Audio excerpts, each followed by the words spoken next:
What's up, guys? Welcome back to MMA Today. And today I have a couple of crazy news topics for you guys. UFC 284 just ended. It's a Monday right after. We have a couple interesting stories. First up, we have is Dan Hooker. Dan Hooker recently tweeted about Islam Makhachev being a cheat. He accused Islam of using IV bags, and IV bags are illegal in USADA. You can't use them or you will be suspended. So he originally tweeted out, "Dumb cunt thinks he can fly to Australia, hire a nurse to give him an IV, and we won't find out. Cheating dog." Now that's crazy. That's a crazy claim. I was hoping that Dan would have posted, more information, maybe some sources and things like that, but he hasn't. He then tweets out USADA doing fuck all, so he's basically kind of accusing USADA for not doing anything as well. And he Googled how long is the suspension for IV use, and it shows up in the article. It says up to 2 years. So that is an interesting claim from Dan Hooker. We don't know if it's true or not, but then he tweets out, "Prove me wrong, bet you can't." Well, Dan, since you're the one that's making the claim, it's going to be on you to kind of prove to us that this is true because, I can go out or anybody else can go out and say this guy cheats and this guy cheats, kind of like what Bobby Green was doing earlier a couple months ago. If you guys remember, Bobby Green was accusing guys like Fiziev. He's accusing Islam and things like that of using steroids, but with no evidence or anything like that. So, those claims just went out the window, and I feel like this is the same situation. I just feel like he's kind of salty that Volkanovski lost. Dan Hooker is Volkanovski's boy, and now he's claiming that Islam cheated. Then next he tweets out he doesn't cheat, he doesn't win. Saying that he cheats, he needed to cheat to beat Volkanovski. And then someone asks him who is he talking about, and he then confirms that he is talking about Islam because before he didn't name drop him at all, but we kind of knew who he was talking about. And you know what? I just thought that this was a crazy claim from Dan Hooker. A lot of people are giving him a lot of shit for it because he hasn't posted, any sources or anything like that. People need to see evidence in order to believe you, Dan. So for us to prove you wrong, you're going to have to kind of prove something yourself. So the onus is on him. So let's see if anything comes out of that. I don't think really anything will. I think he's just salty that Islam lost. So maybe he heard a rumor that Islam brought in a nurse and things like that. I don't think he has any real concrete evidence because we would have seen it by now. And then next, let's go up to the next news story. So Volkanovski was recently on Ariel Helwani's show, MMA Hour, and he said a few interesting things about pound for pound rankings, about his reaction to the loss. Now, first, I want to just say that I want to give Volkanovski credit. He did show that he was, that he can't compete with Islam. A lot of people thought that he would have got dominated from Islam. Me personally, I thought that Islam was going to finish him. I didn't think he could wrestle as good as Islam. I don't think he could handle that size and that physical difference. But he did, and he showed us why he deserves that pound for pound #1 ranking. And a lot of people were trying to say that he won and that this was a robbery. Now, personally, I had Islam winning the fight. I thought it was clear. I thought rounds 1, 3, and 4 went to Islam. I did give Volkanovski, round 2 was close, but I was going to say, at worst, he did win round 2 and round 5, so I thought that was going to be, the best cases for him. But unfortunately, I thought he lost the fight. And let's just go ahead and listen to what him and Ariel had to say. But again, I don't know. I don't want to sound like a little sourpuss. Who's the #1 pound for pound fighter in the world right now?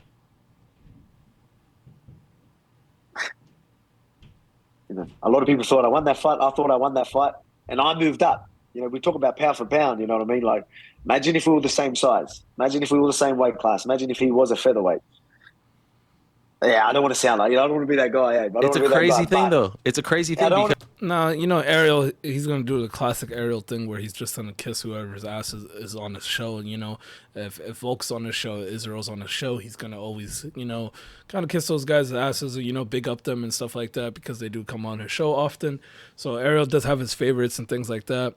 But one thing I want to focus in on is that whole pound for pound ranking situation. Now, he's saying that if him and Islam were the same size, imagine if he was in featherweight and things like that. I'm like, well, there's a lot of shoulda, coulda, wouldas, a lot of ifs and buts. But at the end of the day, you lost the fight. You chose to go up in that up to his weight class and try to challenge it for his title. So you can't use the excuse like, oh, he's such a bigger guy than me and things like that. You competed very well. You can compete at lightweight. So I don't know why Volk's acting like, oh, but what if he was a featherweight and things like that. I'm just like, you don't even need to have those type of arguments because you went up in his weight class where you live in a reality. You know, there's a lot of ifs. Like, you know, there's even stupid arguments where people are trying to say, what if the fight never ended after? What if there was a fight to the death? Well, you guys are missing that. They try to say, like, if the fight went to the fight to death, Volkanovski would have killed Islam. I'm like, well, if the fight never went after round one, if they didn't go back to their corners, then Islam would have won the fight, because if you guys remember, after round one, Islam had Volk's back and he could have finished him right there if the fight continued with no rounds, because, you know, Islam had a full energy. After the fifth, he was tired, and you know, after even the fourth, he was pretty tired. But after the first round, he was full of energy. Neither of them was really that sweaty. Volk was not going to get up, because in the fourth round, he couldn't even get up out of that body triangle. So we want to use the logic of, hey, if this was a fight to the death, Islam would have won the fight to the death, because we got to take out rounds, we got to take out cornermen, we got to take out all that stuff if you guys want to, you know, play that type of game. But, you know, I feel like just Volkanovski, it was like kind of a Rocky story where, you know, the small guy is going up against the big guy. He's a huge underdog. Nobody thinks he can win. And so I think people at home just started rooting for him automatically. And I think a lot of the MMA community hates Khabib and Islam and things like that. And they hate Dagestanis.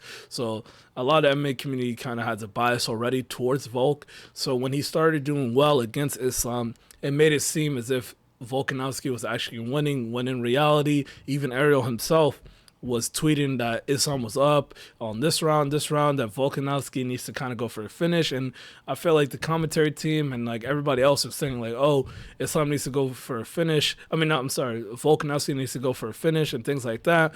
And I think the crowd as well was swaying people. You know, you hear the crowd's reaction. Even Volkanovski himself, he's saying, yo, a lot of people told me that I won. Well, of course, you're in your home crowd and all your friends are there and they're all going to support you. So if it's a close fight, they're going to always ride with you. So, of course, you're going to feel that way. And I just think that all those factors played into people's opinion of who won the fight, you know. And I felt like if the roles were reversed and Volkanovski put on the performance that Islam did, a lot of people would have said, you know, robbery if Islam won that fight. So I just thought that was pretty crazy. Let's go ahead and continue listening. I don't want to be that guy, but if he was just a featherweight in my division, I squash him. And it's a walk in the park. And no offense to him, but that's legit. And like, I could make this a walk in the park right now. We fight again, and like Well, you had an opportunity to make this a walk in the park. You know, it's like saying it's like Israel saying he can make Jan Blachowicz look like a walk in the park. But you had your opportunity. It was fair grounds right there. You know, despite whatever Dan Hooker's trying to claim that Islam cheated, it was a fair fight. And you lost the fight, so you can't just say like, "Oh, I can squash him like a bug right now." I just thought that was crazy. I thought Volk is handling this loss pretty bad. You know, a lot of people got on Max Holloway for thinking that he won the second fight, and even Volk and all these people were trying to defend him. You know, Volk got really upset because he said Max can't take the loss and things like that, but he's over here and he can't accept the loss himself. So, and that fight, between Max and Volk, the second fight, that was much closer than this fight, in my opinion. I thought that Max. And most people thought Max won that fight. But here it was like, it was a close fight, but I felt like Islam clearly won the fight. And there was a huge argument as to why Islam won the fight, where him and Max, it really could have gone either way. So let's go ahead and listen to at 23 minutes as well. A few people, mate, we're talking about Hunter mentioned it. A few of the guys are like, oh, yeah, it's got to happen. Like, you know, it's a massive fight. Like, let's be real. Did the pound for pound number one really get settled? I mean, I think a lot of people would still consider me pound for pound number one. Like, yes. I don't want to be that guy, right? You could be that. By the way, just for the record, he's being that guy. He mentioned multiple times, "I'm the best in the world. I'm the best in the world." I'm gonna pause this right here. So, classic Snake Ariel. Whatever the guest is saying, he's going to always agree with. And then let's go ahead and break down the topic of, is Volk still the number one pound for pound? In my opinion, nope. He should not keep that ranking. And I don't think he is going to keep that ranking. But he knew what was on the line. When he originally signed up for this fight, he said it out of his own mouth, pound for pound on the line, right? So whether you thought it was a close enough fight and that maybe if there was different judges and things like that, a lot of people still are supporting me and things like that, we're not talking about the public. We're talking about the end result.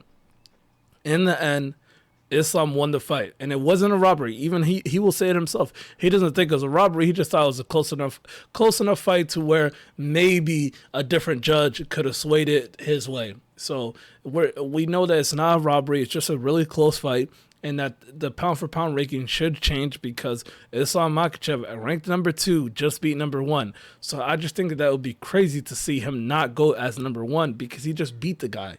And I think that's very unfair to Islam, and that's discrediting Islam. And I just find it hilarious that Ariel, you know, he likes to claim that he's not biased and things like that, but he's gonna go here and say that, oh, he's saying that he's the best in the world. Well, of course he's gonna say he's the best in the world. He won the fight.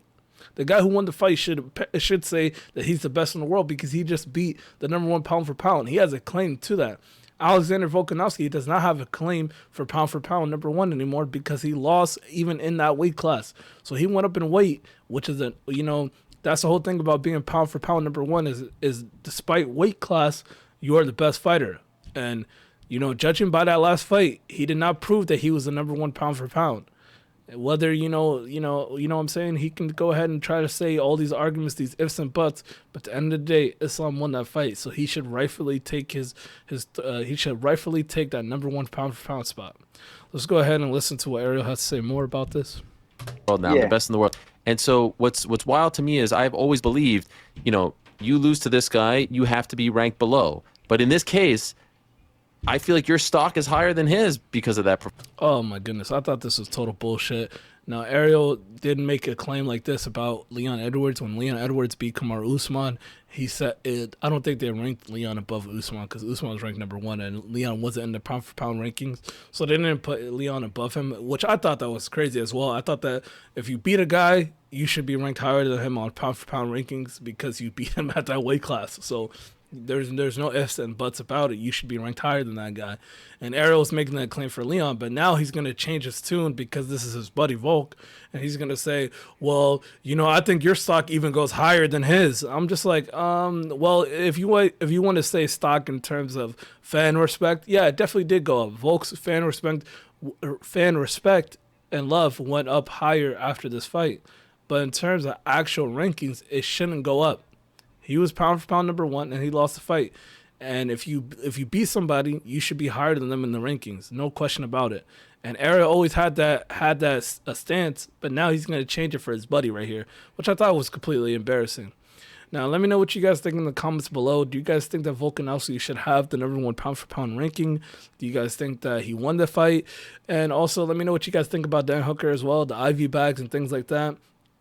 And do you guys think that Volkanovski is handling this loss poorly? In my opinion, I think that with this interview, I know it's his initial reaction. I believe that they said that this was recorded on Sunday.